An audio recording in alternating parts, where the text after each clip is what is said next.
ભરવો પડે. બીજે દિવસે રવાડી ત્યારે નવી નવી હાથની ગેમ નીકળી હતી, વિડીયો ગેમ રમવાની, બહુ નાની નાની ગેમો આવતી હતી. એ લઈને આવ્યો. એ કહે કે સાહેબ હું આ ગેમ રમું છું, પિક્ચર છે પડદા ઉપર, હું રમું છું, મને આનંદ થાય છે, મારે એનો ટેક્સ ભરવો છે, ભરવાનો. એટલે અમારે એ ટેક્સના પૈસા ઉડી ગયા. પણ પછી એ દરમિયાન હું હંમેશા હું આ બિઝનેસમેનોને કહું છું, તમે બધા નવા નવા આવો છો તો આપણે છે ને એક ઘોડા પર રાઈડ કરો ને તો એ તો સામાન્ય માણસ કરે. હમણાં મારા દીકરાને કાયમ કહું કે સર્કસની જેમ 4 ઘોડા ઉપર ચલાવવાના, 4 ધંધા કરવા જોઈએ, મિનિમમ 3 થી 4 બિઝનેસ કરો. કારણ કે એક બિઝનેસમાં ક્યારે મંદી આવે એ કઈ નક્કી નહીં, ગવર્મેન્ટની ક્યારે પોલિસી બદલાઈ જાય. આજે હવારથી નહીં માનો, મને એટલા ફોન આવ્યા, બાપુ ગાંધીનગર હોટલ કરવી છે, ગાંધીનગર હોટલ દારૂ છૂટો થયો છે. ગવર્મેન્ટની પોલિસી ક્યારે બદલાય એ નક્કી નહીં. એટલે તમારે શું છે, 4 ઘોડા દોડવું જોઈએ. કે અત્યારે મારા જે ટેક્સટાઇલ મિત્રો છે એ લોકો બિચારા એટલા હેરાન થાય છે, કારણ કે આખો ધંધો ઠપ થઈ ગયો છે. ટેક્સટાઇલ ન્યુ ક્રોથ માર્કેટમાં અત્યારે વેપાર જ નથી રહ્યો, એટલો ખરાબ ધંધો થઈ ગયો છે. હું ત્યારે મિલની અંદર એ જમાનામાં રમણભાઈ પટેલ એક આફ્રિકાવાળા હતા, એમની મિલ બંધ પડેલી. અને એ ફાધરને કહેતા, કારણ કે એ લોકોને યુગાન્ડા ઈદી અમીને કાઢી મૂક્યા હતા, એમણે આવી મોવામાં મિલ લીધી. હવે મિલમાં પેલા બધા કારીગરો દરબારો પહોંચી જાય, બહાર નીકળે એટલે છરી દેખાડે ને આ દેખાડે એ જમાનામાં. એટલે પેલા ફાધર આગળ આવે એટલે ફાધર કે ના હું બેઠો તો તમને કશું થાય નહીં. પણ એ કે મારે અહીંયા સૌરાષ્ટ્રમાં, એ હતા આ બાજુ બોરસદ બાજુના, એ કે ભાઈ મારે સૌરાષ્ટ્રમાં ધંધો કરવો નથી, મારે જતું રહ્યું, હું પાછો આફ્રિકા જતા રહ્યા. પણ એમની બધી મિલ ત્યાં બંધ પડી ગઈ.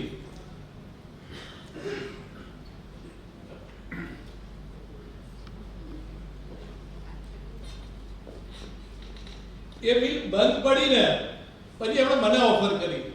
મારી કોઈ મિલ ચલાવવાની, ટેક્સટાઇલ મિલનો કોઈ અનુભવ નહીં, કોઈ લાઈન નહીં, કશું જ નહીં. મેં કે બાપુ આ મિલ આપવાની છે. પણ મેં તું કેટલા રૂપિયા ને શું એમ? તો મને કે આના હાઈકોર્ટમાં રૂપિયા ભરવાના છે 40 લાખ. હવે ત્યારે 40 લાખ એટલે 40 કરોડ જેવા લાગતા. અને મને કે 10 લાખ મને આપવાના, એટલે ટોટલ 50 લાખ, એટલે 50 કરોડ આજથી 42 વર્ષ પહેલા. મેં કીધું મારે તો ત્રિશુલના અમિતાભ બચ્ચન જેવું છે, એટલા બધા રૂપિયા નથી કે હું આ તમારી મિલ લઈ શકું. એટલે તો મને કે કઈ રીતે? મને કે પણ મારે તો આફ્રિકા જતું જ રહેવું છે, હું તમને ચાવી આપી દઉં છું, તમારે હાઈકોર્ટની અંદર 40 લાખ ભરવાના અને મને તમારે જ્યારે થાય ત્યારે સગવડ કરીને આપવાના. મેં એ ટાઈમે સાહસ કર્યું. ફાધર કે ભાઈ આપણે આ બધો ધંધો ક્યાં તું આવું કરે છે? ફાધર ના જ પાડે, કારણ કે એમણે નોકરી કરેલી એટલે એમના મગજમાં કે આવો આ મિલ આ ખરીદવા જાય, આને કેવી રીતે ચલાવશે આ? તો મને લેવા દો ને. મારા બધા મિત્રો અહીંયા ટેક્સટાઇલ અમદાવાદમાં છે અને મને એ બહુ મોટો બેનિફિટ થયો કે અમદાવાદ મહુવા અહીંયા મારું કનેક્શન ટેક્સટાઇલનું ખરું. અહીંયા ઘણા સ્પિનિંગ માસ્ટરોને હું ઓળખું, બધાને ઓળખું, અને મારા મિત્રો યાન લેવા વાળા. એટલે એ લોકોને મેં કીધું કે હું આ મિલ લઉં છું. મને કે બાપુ અમે યાન તમે જેટલું બનાવશો એટલું લઈ લઈશું. એટલે મેં કીધું ચલો, માર્કેટિંગ તો એક પ્રોબ્લેમ સોલ્વ થઈ ગયો.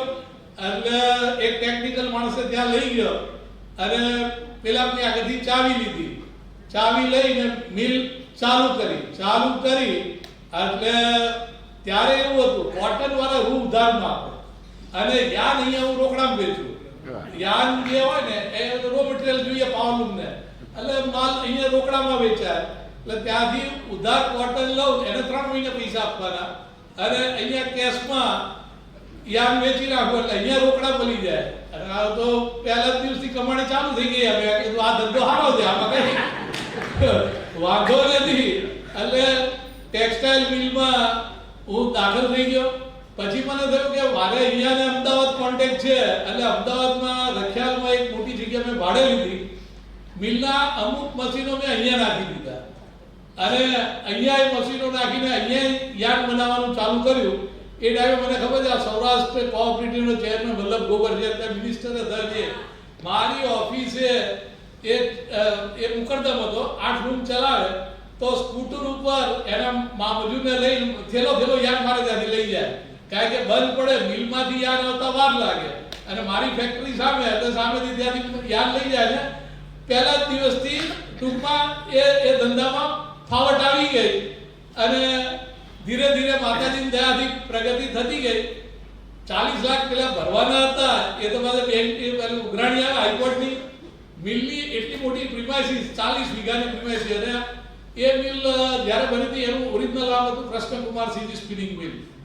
પછી અમે મહુવા સ્પિનિંગ મિલ પ્રાઇવેટ લિમિટેડ આપ્યું હતું, પણ પેલા અમને ફોરેન જવું હતું અને દેવું બધું હોય એ કરીને પેલું બહાર જઈને આવે વિદેશ, એટલે આપણે બધા શેર મારા નામે ટ્રાન્સફર કરી નાખ્યા. તો મેં કાંટાવાળો તાત્કાલિક લીધો, મેં કીધું હું આપીશ, તો મારે આપવાના જ છે ને, આપણી દાનત ખરાબ નહીં, પૈસા આપવાના જે આપીશું. એટલે મેં જોયું કે મિલની અંદર એટલો બધો સ્ક્રેપ પડ્યો હતો, પેલા આપણે પટેલે જોયો જ નહીં. મેં એક બે સ્ક્રેપ વાળા અહીંયા બધા સ્ક્રેપ વાળાને બહુ ઓળખું, એ બધાને ત્યાં બોલાય. મેં કીધું આ બધું આ સ્ટોર ને આ બધું આપવાનું છે. 40 લાખ રૂપિયા એ સ્ક્રેપમાંથી ઉઠી અને મિલ મફતમાં પડી. એટલે પહેલો સ્કોપ માંગ્યો ને એ એટલો પરફેક્ટ માંગ્યો કે પછી જિંદગીમાં પાછું વળીને જોયું નહીં એમ. પછી હું અહીંયા આવ્યો, પછી અત્યારે ટેક્સટાઇલમાં મંદી છે, પણ એ બધી જમીનોનો અત્યારે એ મારી મહુવા મિલના ભાવ અત્યારે 1000 રૂપિયા ફૂટના ઉઠ્યા. 1 ફૂટનો ભાવ, કારણ કે ત્યાં બોમ્બેની માર્કેટિંગ ચાલે છે, ત્યાં આગળ બહારના ભાવ નથી.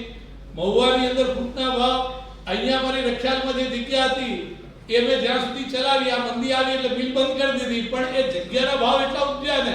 અને હમણાં પેલા બાપુએ કીધું ને એમ કે લેબરો બધા અહીંયા બધા લેબર વાળાના બધા યુનિયનો બહુ ચાલે, એટલે બંધ કરીને એટલે બધા લેબર વાળાના યુનિયનો આવી ગયા કામ તેમ. એટલે ત્યારે હું જો લાયસન્સ રાખતો અને રિવોલ્વ લઈને ફરતો, આમ જોડે ભરાવીને જ ફરું, અને પેલા લેબર વાળાને મૂકી ટેબલ ઉપર કે ભાઈ જો તમારો જે વ્યવહાર નીકળતો હોય, તમારા ગ્રેજ્યુઇટી, પ્રોવિડન્ટ ફંડ જે નીકળતું હોય આપણે બધું આપી દેવાનું છે, આપણે કોઈ બાકી પૈસો રાખવાનો નથી. અને આ સહી રિઝાઇનમાં તમારે સહી કરવાની. 4 આપણા દરબારોને બેહાડી દીધા, બધાની સહી લઈ અને બધાને વ્યવહાર ચૂકવી દીધો. એ જમીનના કરોડો ઉપજી ગયા. એ બધી જમીનોના ભાવ જે ઉપજ્યા ને અત્યારે, એટલે આપણને એક બેનિફિટ બહુ મળી ગયો. અને બીજું કે બધે જ પોલીસ ખાતામાં આપણા ભાઈઓ જ હોય, એટલે જ્યાં જાઓ એટલે જય માતાજી કે બાપુનું છે, એટલે પેલા લેબર વાળા દૂર ભાગે કે જાય ને પોલીસ સ્ટેશન. અને બીજું મેં પોલિટિકલ કનેક્શન એટલા રાખ્યા. ત્યારે છબીલદાસ મહુવા એ એમનું ઝૂંપડી પક્ષ અને કઈ ચાલે નહીં, અને કુદરતી એ ચીમનભાઈ ગુજરી ગયા અને સીએમ થઈ ગયા રાતોરાત. અને પહેલી મિલ સ્ક્રેપ ન તો કોઈ સ્ક્રેપ નહોતું કરવા દેતું. મારી મહુવા મિલ સ્ક્રેપ કરવી હતી તો કરવા ના દે, પણ છબીલદાસ હતા એટલે પરમિશન આપી દીધી. એટલે ત્યાં મેં પ્લોટિંગ કરી નાખ્યું. મહુવા મિલમાં 40 વીઘામાંથી 40 વીઘામાં પ્લોટિંગ કર્યું, એટલે ત્યાં બેનિફિટ મળી ગયો, અહીંયા બેનિફિટ મળી ગયો. અને પછી હું આવી ગયો જમીનોમાં.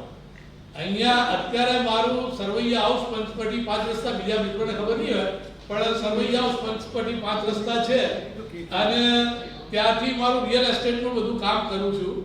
અને ધીરે ધીરે બધી જમીનોમાં હવે પાછું શું થયું કે બિલ્ડરો વગર પૈસા નથી, એટલે હવે ભાગીદારી કરવા માંડ્યા કે જમીન મારી, બાંધવાનું તારે. એવી રીતે કરીને અત્યારે મારું આશ્રમ રોડ ઉપર જ અહીંયા જ આગળ જ બિલ્ડિંગ બની ગયું. હમણાં જ અમે પોઝેશન આપ્યું યસ અનંતા જૂની રિઝર્વ બેંકની સામે. એ 100 કરોડનો પ્રોજેક્ટ હમણાં જ મેં પૂરો કર્યો. એટલે બિઝનેસમાં જેમ છે કે તમને ચાન્સ મળી જવો જોઈએ, કે આ તમને ક્લિક થઈ જાય. અને મેં કીધું એમ તમારી ખાનદાની હોય, કોઈની હારે વિશ્વાસઘાત ના કર્યો હોય તો કુદરત તમને સાથ આપતી હોય છે. એટલે તમારે હંમેશા ઉપરવાળાને હાજર રાખીને જ કામ કરવું જોઈએ, એવું મારું માનવું છે. તો જ જિંદગીમાં આગળ વધાય. એટલે આ લેવલે હું પહોંચ્યો. અત્યારે મારો સન મારી સાથે છે, એ પણ 10 જાતના બિઝનેસ કરે છે. અત્યારે મારી આગળ મોલાસીસનું લાયસન્સ છે, એટલે એનું બી ટર્નઓવર લગભગ કેટલું કરે હતું, એ બી 100 કરોડનું અત્યારે ટ્રાન્ઝેક્શન કરે છે. બધી ડેરીઓમાં મોલાસીસ આપે છે, એક્સપોર્ટનું કામ કરે છે. નવું એની જાતે ગોતે છે અને કરે છે. પણ એને એક ઓટલો મળી ગયો છે, ઓફિસ મળી ગઈ છે અને હવે એને પેઢીએ મળી ગઈ છે એમ. મારે બાપ દાદાની પેઢી